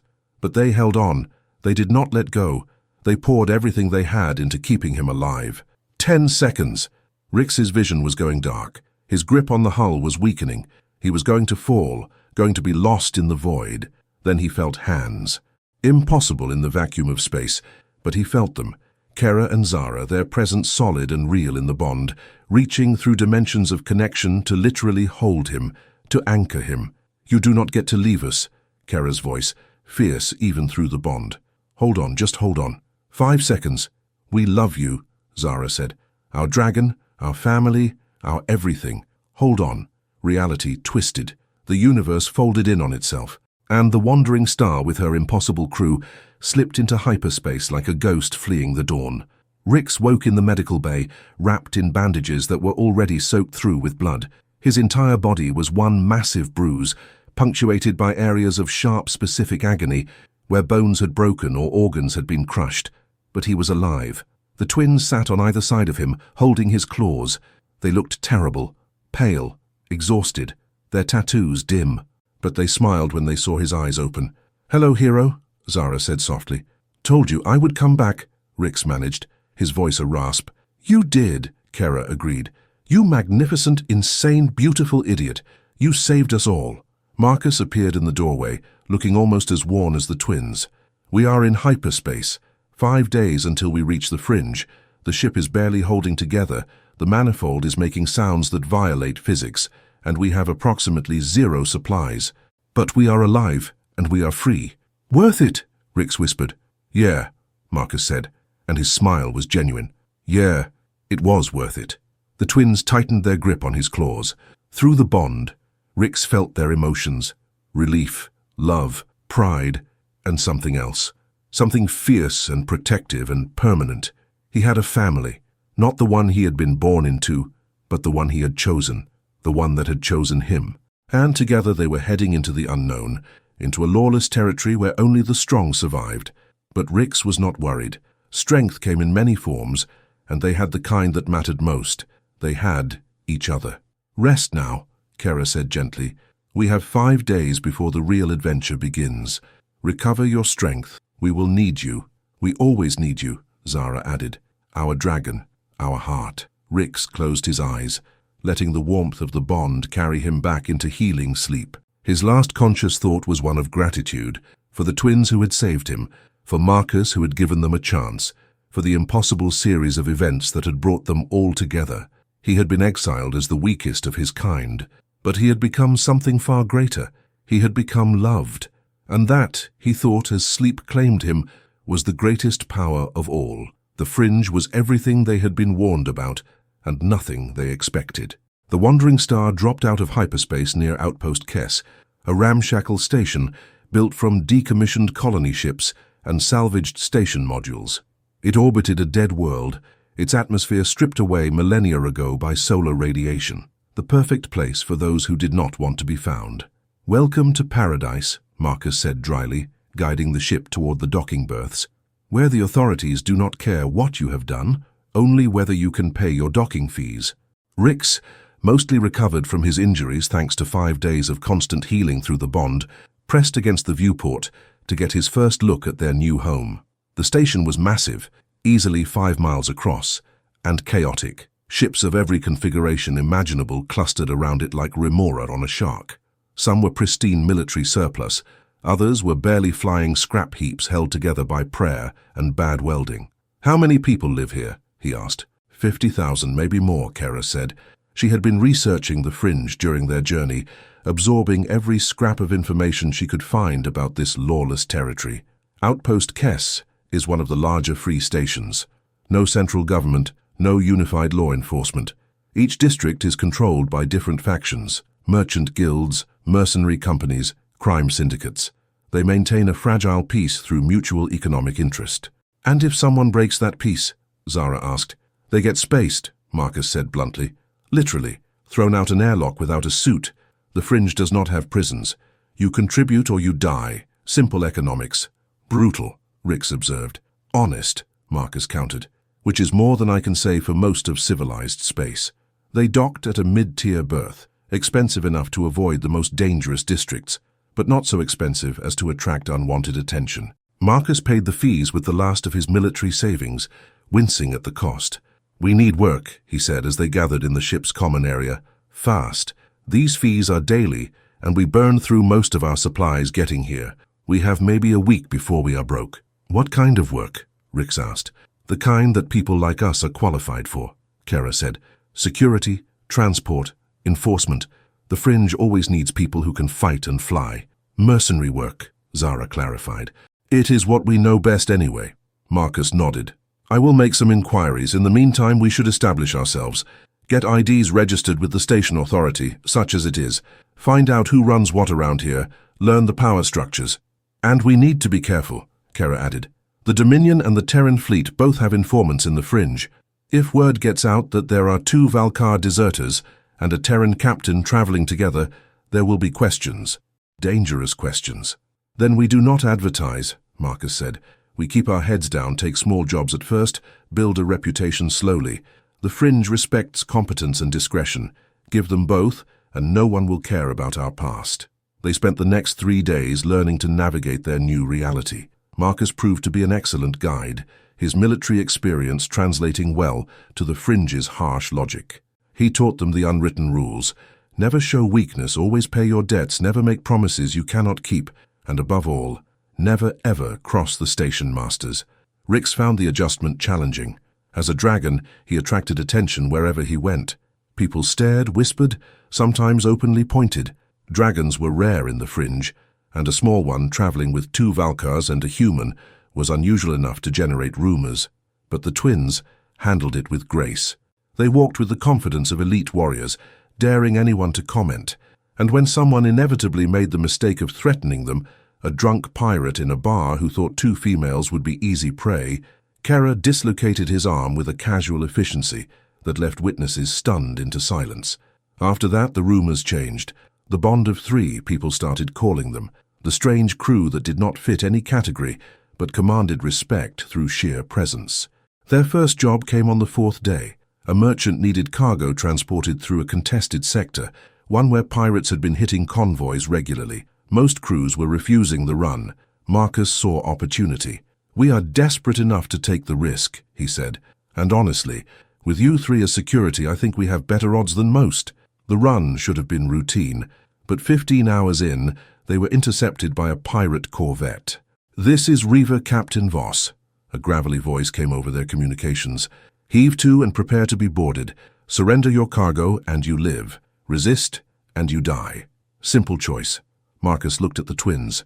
"Your call. You are the combat experts." Kara studied the tactical display. "They outnumber us, probably have better weapons. In a straight fight, we would lose." "So we do not fight straight," Zara said, her eyes gleaming. "We fight smart." The plan came together quickly, facilitated by the Bond's perfect communication. Rix would hide in the cargo hold, appearing to be part of the merchandise. When the pirates boarded, he would attack from behind while the twins engaged from the front. Marcus would lock down ship systems to prevent the pirates from taking control. It was risky. It relied on surprise and perfect timing, but they had something the pirates did not: absolute trust in each other. The pirates docked. 6 of them, heavily armed, confident in their superiority. They forced their way into the cargo hold, weapons raised, expecting frightened merchants. What they got was a coordinated assault from 3 sides. Rix erupted from his hiding place with a roar that shook the bulkheads. His fire, now controlled and devastatingly hot, swept across the rear borders before they could react. The twins moved like a single entity, their combat training enhanced by their connection to each other and to Rix. They fought with brutal efficiency, disarming and disabling without wasted motion. The fight lasted less than 30 seconds. When it was over, 6 pirates lay groaning on the deck, thoroughly beaten but alive. Kara opened a channel to their ship. "Reaver Captain Voss," she said calmly, "you have 30 seconds to detach and leave. If you attempt to fire on us, or if any other pirates try to intercept this convoy, we will hunt down your ship and everyone aboard it. We are the Bond of 3. Remember that name. Spread it, and stay the hell away from our cargo." There was a long silence. Then the corvette detached and vanished into the void, its crew apparently deciding discretion was the better part of valor. Marcus whistled low. "That was impressive." "That was necessary," Kara corrected. "The Fringe respects strength. We just established ours." She was right. When they delivered the cargo safely, the merchant was so impressed he paid them double and spread word of their competence. Within a week, they had 3 more job offers. Within a month, they were turning work away. The Bond of 3 became known throughout Outpost Kess and beyond. They were fair but deadly, competent but not cruel, willing to take jobs others would not touch, but never betraying a contract. Slowly, they built a reputation that transcended their past, and through it all the bond between them deepened. Rix learned what it meant to be part of something larger than himself. He discovered that his compassion was not weakness, but the foundation of their strength. When others saw only problems to destroy, he saw people to protect. That perspective made them different from other mercenaries, better in ways that could not be quantified, but were deeply felt. The twins learned to be more than weapons. They laughed now, something they had rarely done in their old lives. They made jokes, showed affection openly, allowed themselves to be vulnerable. Rix had taught them that strength and gentleness could coexist, and that lesson transformed them. Marcus became more than just their captain. He became their friend, then their family. He saw how the bond worked, how the 3 of them supported and sustained each other, and it gave him hope that he had thought long lost. Hope that connection was possible, that family was not just about blood, but about choice. 6 months after arriving in the Fringe, they were contracted for what seemed like a routine escort mission. A diplomatic envoy needed safe passage through a dangerous sector. Standard work. But when the envoy arrived, Rix felt ice run through his veins. It was Cormath, the elder dragon who had led his exile. The great crimson worm looked older than Rix remembered, his scales dulled, his wings showing tears that had not healed properly. He was accompanied by 3 other dragons, all looking equally worn. Cormath stopped dead when he saw Rix, his eyes widening in shock. "You, the runt, you survived." Rix felt the twins tense beside him through the bond, ready to defend him against any threat. But he placed a claw on Kara's arm, calming her. I survived, Rix confirmed. What are you doing here? Cormath's expression was complex. Shame, grief, exhaustion. The clan is gone. The Dominion found us, demanded we submit to their rule. When we refused, they attacked. We barely escaped. I led 20 dragons into exile. Only 4 of us made it here. He looked at the other dragons. We are begging for work, for food, for anything. We who once flew proudly are now... He could not finish the sentence. The other dragons looked away, unable to meet Rix's gaze. Rix should have felt vindication, should have felt satisfaction at seeing those who had mocked him brought low, but all he felt was sadness for how much had been lost. You need passage? He asked quietly. Cormath nodded, his pride clearly warring with his desperation. We can pay. Not much, but something. Rix looked at Marcus, who shrugged. Your call, partner. They are your people. Through the bond, Rix felt the twins' support. Whatever he decided, they would stand by him. You can travel with us, Rix said. No payment necessary. Cormath's eyes widened. Why? After what we did to you? Because no one should suffer what I suffered, Rix said simply. Because exile is a cruelty I would not wish on anyone. Because we are all trying to survive in a harsh universe, and sometimes survival means choosing compassion over revenge. The other dragons stared at him in disbelief. One of them, a female named Syra, who had been particularly cruel during his exile, whispered, You have changed. You are not the weak thing we cast out. No, Rix agreed. I am not. I am stronger now. But not because I learned to be cruel. Because I learned that true strength comes from choosing to help rather than to harm, from building rather than destroying, from love rather than hate. He gestured to the twins and Marcus. This is my family. The bond of 3, plus 1 stubborn human. They taught me that being cast out was not an ending. It was a beginning. And if you will listen, if you will learn, maybe it can be a beginning for you too. Cormath looked at the twins, really looked at them for the first time, saw the way they stood beside Rix, protective and proud, saw the bond marks that had appeared on all 3 of them over the months, subtle patterns in their skin and scales that marked them as permanently linked. How you bonded with Valkas, Cormath said, awe-colouring his voice. With warriors of the Dominion, that should not be possible. Many things that should not be possible are, Kara said. The universe is stranger and more wonderful than we were taught. And more forgiving, Zara added, if we are brave enough to accept forgiveness. They completed the escort mission without incident. During the 3-day journey, Rix watched Cormath and the other dragons slowly begin to understand what had happened to him. They saw how he moved with confidence now, how he flew with power, how he commanded respect without demanding it. They saw his family and they were ashamed. On the final day, Cormath approached Rix privately. I owe you an apology, he said heavily. We were wrong. I was wrong. You were never weak. We were just too blind to see your true strength. I was weak, Rix said honestly. Physically, I could not hunt, could not fight, could not do the things dragons were supposed to do, but I found other strengths. Strengths that matter more. Will you forgive us? Cormath asked.